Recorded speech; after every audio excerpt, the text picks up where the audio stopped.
हटा रहे हो डायरेक्ट लाउड स्पीकर हटा रहे हो हर जगह से, तो गलत बात है। मंदिर का हटा रहे हो, मस्जिद का हटा रहे हो, तो गलत बात है बिल्कुल। भाई ये दिल्ली है, यहाँ पर सिस्टम ऐसा नहीं हो, यूपी नहीं है, ये दिल्ली है। और यहाँ पर हर जानता है मुसलमान कि किस तरह सरकार से लड़ना है, और सरकार से लड़ेंगे अगर अगर बात ऐसा है तो। देखो मोदी जी कुछ भी कर सकते हैं, अभी तो उनके हाथ में पावर है। उन्होंने रातों रात तो नोटबंदी करवा दी है, सब कुछ करवा दिया, तो ये क्या चीज़ है उनकी। अब ये लाउड स्पीकर लगे हुए हैं, मंदिर में लगे हुए, मस्जिद में लगे हुए हैं, अब डीजे बजते हैं। इंसान अपनी खुशी के लिए करता है जो करता है। अब मंदिर है, मंदिर में पूजा होती है, कोई रोक तो सकता नहीं है। मस्जिद में नमाज होती है, कोई रोक तो सकता नहीं है। तो ऐसे ही यहाँ पर भी 100 मुसलमान है तो 20 मुनाफिक है फिक्स।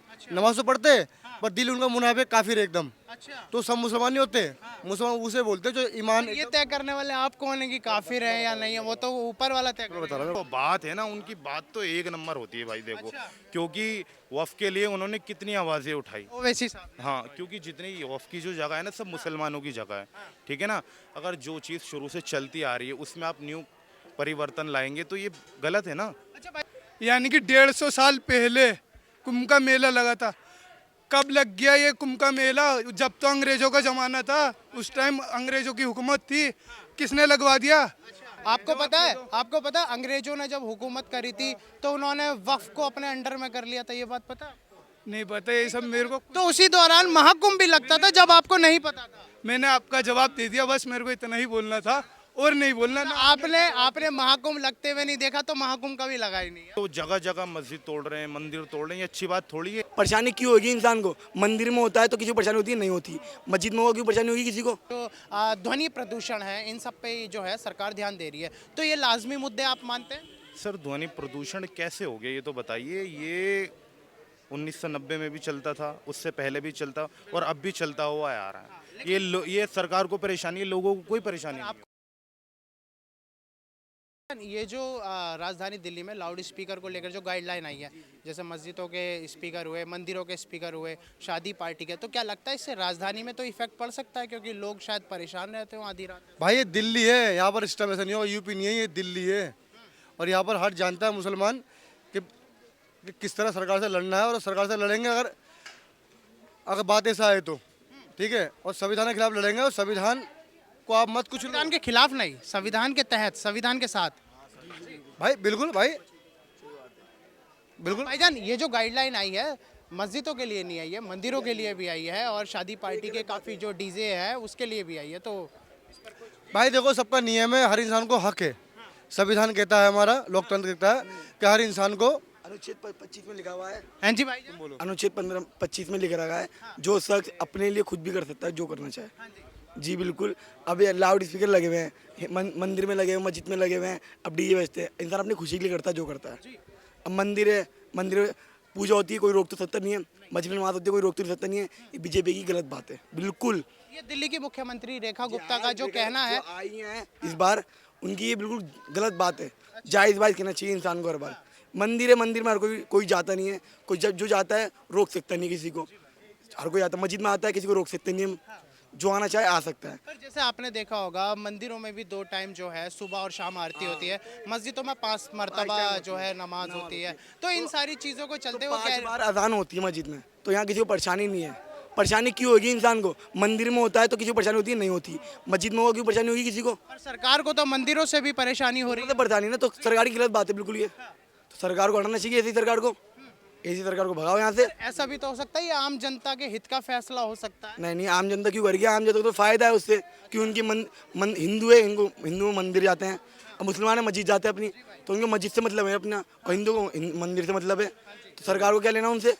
सरकार अपनी खुद करेंगी ना। पर ऐसा तो नहीं जैसे राजधानी में लोग कहते हैं कि बड़ी बड़ी जो है लाउड ज़्यादा हो जाता है, साउंड ज़्यादा हो जाता है। वो कम कर सकते, तुम हटा रहे हो डायरेक्ट लाउड स्पीकर हटा रहे हो हर जगह से, तो गलत बात है। मंदिर का हटा रहे हो, मस्जिद का हटा रहे हो, तो गलत बात है बिल्कुल। हटाओ क्यों, कम करवाओ उसे। नहीं मतलब कि जो लोग साउंड से प्रॉब्लम हो रहे हो तो उन लोगों के लिए। क्या नाम है आपका? मोहम्मद चांद नाम है मेरा। चांद भाई, जब राजधानी दिल्ली में तमाम इस बार 11% मुसलमानों की भी जो है वोट कहीं ना कहीं भाजपा के पक्ष में देखने के लिए मिली, क्योंकि सर्वे की रिपोर्ट तो यही कह रही है, सच्चाई किसी को नहीं पता। तो कैसा ये डिसीजन है रेखा गुप्ता का, जहां आज मस्जिदों के लाउड स्पीकर पे भी गाइडलाइन है, मंदिरों के जो लाउड स्पीकर है सब पे गाइडलाइन आई है? जी सर मैं तो ये कहना चाहूँगा, पहले भी अजान होती थी, पहले भी मंदिर में घंटा और पूजा वगैरह होता था, लेकिन अब क्यों प्रॉब्लम हो रही है उन्हें, ये बताओ। ये आप उनसे सवाल कीजिए, आप हमसे कर रहे हैं सवाल। अच्छा, मेरा एक सवाल है, यूपी में केवल मस्जिदों पे जो है ज़्यादा कार्रवाई जो है लाउड स्पीकर पे बात आती है, लेकिन दिल्ली में जो है ये सबका साथ और सबका विकास, क्या इसे आप देखते हैं एक तरीके से? सर मैं तो ये कहूँगा कि योगी जी हमारे बहुत यूपी को एकदम ऐसा बनाना चाहते हैं ना, बस पूछो मत। यूपी को योगी जी कैसा बनाना चाहते हैं, एक बार मतलब? हम क्या बताएं।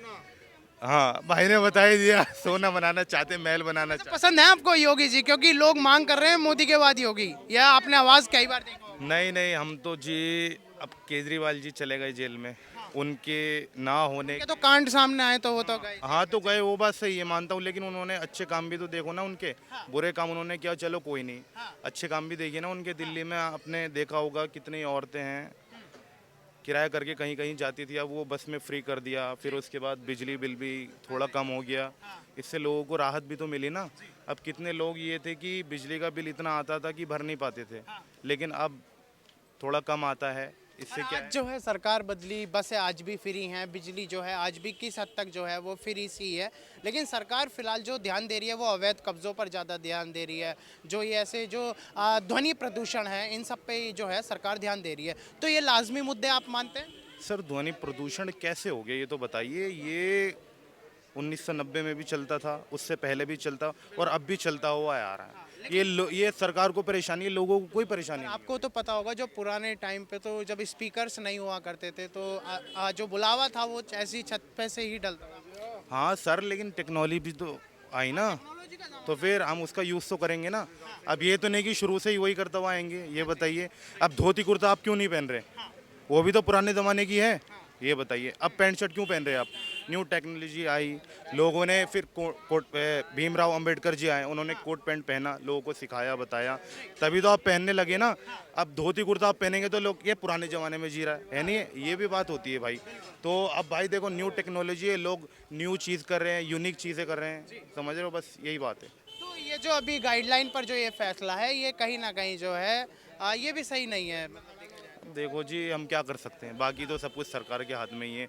अब मोदी जी है, वो कहाँ से कहाँ लेकर जाएंगे, मिनी जापान बनाना चाहते हो। अब क्या। अच्छा भाईजान, कैसे देखते हैं आज इनकी कार्रवाई? क्योंकि आज 2 महीने दिल्ली में भी सरकार बने हो गए, डबल इंजन की सरकार, और देश में इस वक्त वक्फ को लेकर भी मामला चल रहा है। मुर्शिदाबाद, बंगाल, काफी बड़े बड़े जो है मुद्दे सामने आ रहे हैं। भाई देखो, मोदी जी कुछ भी कर सकते हैं, अभी तो उनके हाथ में पावर है। उन्होंने रातों रात तो नोटबंदी करवा दी है, सब कुछ करवा दिया, तो ये क्या चीज़ है उनकी? अच्छा भाईजान, ऐसा लगता है क्या मुस्लिम विरोधी होती जा रही है भाजपा, ऐसा लग रहा है क्या? ये नेताओं के जो है ना, ये समझ रहा हूँ ना आप, नेता चला रहे, जनता चल रही है। जनता की अभी आंखें खुली नहीं है, ठीक है ना? क्योंकि भाई पहले इतनी लड़ाइयाँ होती नहीं थी। अब देखते हो जगह जगह मस्जिद तोड़ रहे हैं, मंदिर तोड़ रहे हैं, ये अच्छी बात थोड़ी है। ये लोगों को समझना चाहिए, जनता को समझना चाहिए कि ऐसा नहीं करें, क्योंकि पहले भी हम साथ में ही रहते थे, अब भी साथ में ही रहेंगे। इससे क्या है, हमारा नुकसान हो रहा है और जो नेता है उनका फ़ायदा हो रहा है, क्योंकि इतना वोट इतना हमारे पास आएगा, ये वो लोगों को भड़का रहे हैं नेताओं। अच्छा, चांद भाई, चांद नाम है ना? जी चांद भाई, एक सवाल है, जैसा आपने कहा मिलकर साथ रहने वाली बात है। आपने देखा होगा कि वक्फ के खिलाफ जब प्रदर्शन बंगाल में चला तो मुर्शिदाबाद में जो है आगजनी हुई, एक हिंसा हुई, तो वहाँ पर हिंदू पलायन करने लगा। तो ये जो हिंदू मुसलमान का जो भाईचारा जिसे कहते हैं कि गुलदस्ता जो है वहाँ पर जो बिगड़ा, तो इस बात पर आप क्या रखनी चाहेंगे कि इसमें कहाँ ये गलती आपको नज़र आती है कि जहाँ भाईचारा जो है बिगड़ा? सर, पार्लियामेंट में कितनी बातें होती हैं ये बताइए। मोदी जी, अमित जी, जितने भी लोग थे, एक लेकिन वफ़ के लिए किसने वो हाथ उठाया? हमारे सिद्दीकी साहब ने उठाया, ओवैसी साहब ने उठाया, लेकिन जितने भी लोग थे बाकी सब सुन रहे थे। क्यों? क्योंकि मोदी के खिलाफ जाएंगे, मोदी जी के खिलाफ जाएंगे, उनको खतरा हो जाएगा। तो मोदी जी ने, वो जो हमारे ओवैसी साहब हैं, उन्होंने उठाया, आवाज़ उठाई, किसी ने कुछ बोला नहीं, क्योंकि अगर कोई कुछ बोलेगा तो उनके खिलाफ आ जाएंगे मोदी जी, योगी जी, सब कुछ तो है नहीं है। तो अच्छा चांद भाई, ओवैसी साहब के मुझे लग रहा है आप शायद थोड़े से मतलब चाहते होंगे या आइडियोलॉजी? चाहने की बात नहीं है, देखो उन्होंने जो बात है ना, उनकी बात तो एक नंबर होती है भाई। देखो क्योंकि वफ़ के लिए उन्होंने कितनी आवाज़ें उठाई। ओवैसी साहब, हाँ, क्योंकि जितनी वफ़ की जो जगह है ना, सब मुसलमानों की जगह है, ठीक है ना? अगर जो चीज़ शुरू से चलती आ रही है उसमें आप न्यू परिवर्तन लाएंगे तो ये गलत है ना। अच्छा भाईजान, ओवैसी साहब से बंगाल मुद्दे पे सवाल पूछा, उन्होंने कहा कि इसका जवाब बंगाल की सरकार ही देगी। अब ये देखिए सर, पार्लियामेंट में तो बहुत सारी बातें होती हैं, है नहीं है? क्योंकि अगर आम जनता उनके बीच में जाए तो कुछ बोल नहीं पाएंगे। जैसे ओवैसी साहब से लोग अब कह रहे हैं कि आप फिलिस्तीन का नारा तो पार्लियामेंट में लगा देते हैं लेकिन बंगाल के लिए आप आवाज़ नहीं उठाते हैं। ये दो बात जो है ओवैसी साहब पर भी आज सवाल पूछे जा रहे हैं। हाँ, देखिए उनका क्या जवाब होता है। बाकी हम तो देखो कोशिश में लगे हैं कि जो वफ़ की जो जगह है वो वफ़ के लोगों के पास ही रहे। अच्छा भाईजान, ये जो वक्फ में अमेंडमेंट जो हुआ है जिसमें डीएम के भी अब इन्वॉल्वमेंट हो गया, महिला जो आवाज़ लगी, क्या आप ऐसा मानते हैं कि पुराने समय में कुछ तो गलतियां रही होंगी वक्फ से जो सरकार को एक्शन लेना पड़ा? सर, ये जो वफ़ की जो जगह है ना, शुरू से मुसलमानों के हाथ में ही थी। ये एक्चुअल में वक्फ की जगह जहाँ तक मुझे पता ही अल्लाह की जगह होती है एक तरीके से, क्योंकि आप लोग उन्हीं के लिए निकालते हैं, ठीक है। तो क्या इसमें मानते हैं कि घोटाले होते थे तभी सरकार ने एक्शन लिया? नहीं सर, इसमें देखो घोटाले तो नहीं होते थे। बाकी अभी मोदी जी की सरकार है, अभी वो देखो क्या करती हैं। बाकी तो भाईजान वो मुस्लिम भाई कौन है जो कह रहे हैं कि मोदी जी ने हमारा हक दिलवा दिया, जो जंतर मंतर पे खुशी के नारे लगा रहे हैं? सर कुछ अब बोलते नहीं, आपस में ही दोगले होते हैं। बाकी तो आप कुछ समझदार हैं, हम अपने भाइयों की क्या ही बुराई करें, है नहीं है? जी जी भाईजान। देखो कुछ लोग ऐसे होते हैं मुसलमान पे जो मुनाफिक होते हैं। हमारे नबी के टाइम में भी मुसलमान थे बहुत सारे। जब फातिमा को जब जन्नत से खाना उतारा गया ना, तो मुसलमान ही थे मुनाफिक जो बोला कि जन्नत से खाना क्यों उतारा गया, हमें क्यों नहीं दिया, हम भी तो मुसलमान हैं। और जो असली मुसलमान थे ना, उन्होंने क्या बोला, अल्लाह कुछ भी कर सकता है। तो ऐसे ही यहाँ पर भी 100 मुसलमान है तो 20 मुनाफिक है फिक्स। नमाज तो पढ़ते हैं पर दिल उनका मुनाफिक काफिर है एकदम। तो सब मुसलमान नहीं होते, मुसलमान उसे बोलते हैं जो ईमान। ये तय करने वाले आप कौन है कि काफिर है या नहीं है, वो तो ऊपर वाला तय मैं करेगा। बता रहा हूँ आपको क्या मसला। सुनो देखो, सुनो 100 मुसलमान है, उसमें 3 तुम्हें निकले हैं बेईमान, शिरक करने वाले, ठीक है। नमाज तो पढ़ रहे पर दिल में उनका अल्लाह नहीं है, मुंह से सिर्फ अल्लाह है। पहले के ज़माने पे मुनाफिक थे, मुसलमान थे पर मुनाफिक थे, ईमान से उन लोग थे नहीं। मतलब वो ज़माना अभी भी है। कुछ बंदे ऐसे मुसलमान पे है जो मुनाफिक है, जो बीजेपी को सपोर्ट कर रहा है, वो लोग हैं। तो बीजेपी को सपोर्ट करने वाले काफिर हैं। भाई मैं उन्हें काफिर नहीं कह रहा हूँ, मेरी बात सुनो। मैं कह रहा हूँ मुनाफिक हो, वो मुनाफिक है। जो मुसलमान कभी सपोर्ट नहीं करेगा बीजेपी को, क्यों? जो सपोर्ट कर रहा है वो मुनाफिक है। मतलब ये है कि वो बीजेपी को। आज जो बोहरा समाज के जो मुसलमान है या पसमंदा समाज के जो मुसलमान है, तो ये मुसलमान नहीं है, बोहरा समाज और पसमंदा समाज। क्या पहले के ज़माने में थे नहीं क्या अल्लाह के नबी के टाइम पे मुसलमान थे नहीं क्या? इस्लाम में दाखिल नहीं हुआ मक्का मदीना में, एक मक्का मदीना पे कि पर वो मुंह में आपसे क्या बोला मैंने भी कि मुंह से अल्लाह है, दिल में अल्लाह नहीं है। जब जन्नत से खाना उतारा गया फातिमा को, तो मुसलमानों ने बोला कि हम भी तो नमाज पढ़ रहे, हम भी अच्छा काम कर रहे, तो हमारे लिए क्यों नहीं उतारा गया? मैं नहीं मानता इन बातों को। तो चलिए यहाँ पर तो ठीक है, यहाँ तो बीजेपी को सपोर्ट करने वाली बात थी, बट आपकी बात भी मैं लाजमी। भाई देखो, आप ये भी दिखाओ कि मुसलमान नहीं है, वो मुनाफिक है। असली मुसलमान सपोर्ट करेगा ही नहीं। हमारे देवबंद के लोग। महाकुंभ की जो भूमि लगी, वक्फ ने दावा करा। राम मंदिर की जमीन पे वक्फ ने दावा करा। अंबानी का घर, वक्फ ने दावा। एक जवाब दे सकते हो आप? ये जो कुंभ का मेला लगा था कितने साल बाद लगा है? कितने साल बाद लगा? महाकुंभ जो है 83 साल बाद, 144। 144 साल बाद। और देश को आज़ाद हुए कितने साल हो गए? अभी तो 76, नहीं 76 साल। 76, यानी कि 150 साल पहले कुंभ का मेला लगा था। कब लग गया ये कुंभ का मेला? जब तो अंग्रेजों का ज़माना था, उस टाइम अंग्रेजों की हुकूमत थी। किसने लगवा दिया कुंभ का मेला? किसने लगवा दिया? आपको पता है अंग्रेजों की हुकूमत, आपको पता है अंग्रेजों ने जब हुकूमत करी थी तो उन्होंने वक्फ को अपने अंडर में कर लिया था, ये बात पता है? नहीं पता ये सब मेरे को। तो उसी दौरान महाकुंभ भी लगता था जब आपको नहीं पता था। मैंने आपका जवाब दे दिया, बस मेरे को इतना ही बोलना था और नहीं बोलना ना। आपने महाकुंभ लगते हुए नहीं देखा तो महाकुंभ कभी लगा ही नहीं है। नहीं, मैं ये कहना चाहता हूँ कि उस वक्त अंग्रेज़ों का दौर था, अंग्रेज़ों का वो दबदबा था, तो उस टाइम कैसे लग सकता है कुंभ का मेला? चलिए, वैसे आपकी बात में थोड़ा सा मैं वजन कम मानूंगा। मैं एक बात चाहता हूँ कहने के लिए, मोदी जी, ये जो जितने प्रॉपर्टी है ना वक्फ बोर्ड की, ये आपकी बाप की प्रॉपर्टी नहीं है, ये गरीब मुसलमानों की प्रॉपर्टी है। ये जो गरीब मुसलमान जो रह रहा है ना यहाँ पर, वो बेचारे आप तोड़ देंगे, कहाँ जाएंगे? वो आप घर जाकर आप घर पे घुस जाएंगे? घर पे खाने दोगे आप? पहले ये बताओ मोदी जी, जो बेचारे इसका बाप नहीं है, बेटा नहीं है, तोड़ दोगे आप तो बेच दोगे अडानी अबाड़ी को, फिर वो कहाँ जाएंगे बेचारे? कहाँ दोगे उसके पना? पहले ये बताओ। अमित शाह यो क्यों कह रहे हैं कि जो वक्फ बोर्ड है उसने अपना काम ठीक नहीं करा, उसने गरीबों, जो हमारे मुसलमान भाई, जो झुग्गी में रहने वाले मुसलमान भाई हैं, उनको आज तक हक नहीं दिया वक्फ बोर्ड ने। और काफ़ी मुस्लिम स्कॉलर जो हैं वो ये कह रहे हैं कि इन्होंने वक्फ की प्रॉपर्टी धोखाधड़ी से अपने अंडर में भी करी है। तो ये तमाम नहीं सर, वक्त तो देखिए शुरू से ही है, काफ़ी टाइम से ही है। भाईजान ये तो मान लेते हैं कि अंदर तो गलतियां हैं, मुतवल्लियों के द्वारा घोटाले तो हुए हैं। सर देखिए, घोटाले तो हम नहीं कह सकते, बाकी अब मोदी जी कह रहे हैं तो देखो कितनी परसेंट सच्चाई है, कितनी झूठ है, वो हम नहीं जानते। क्योंकि जो वफ़ की जगह है ना सर, तो ये काफ़ी टाइम से है और काफ़ी टाइम से।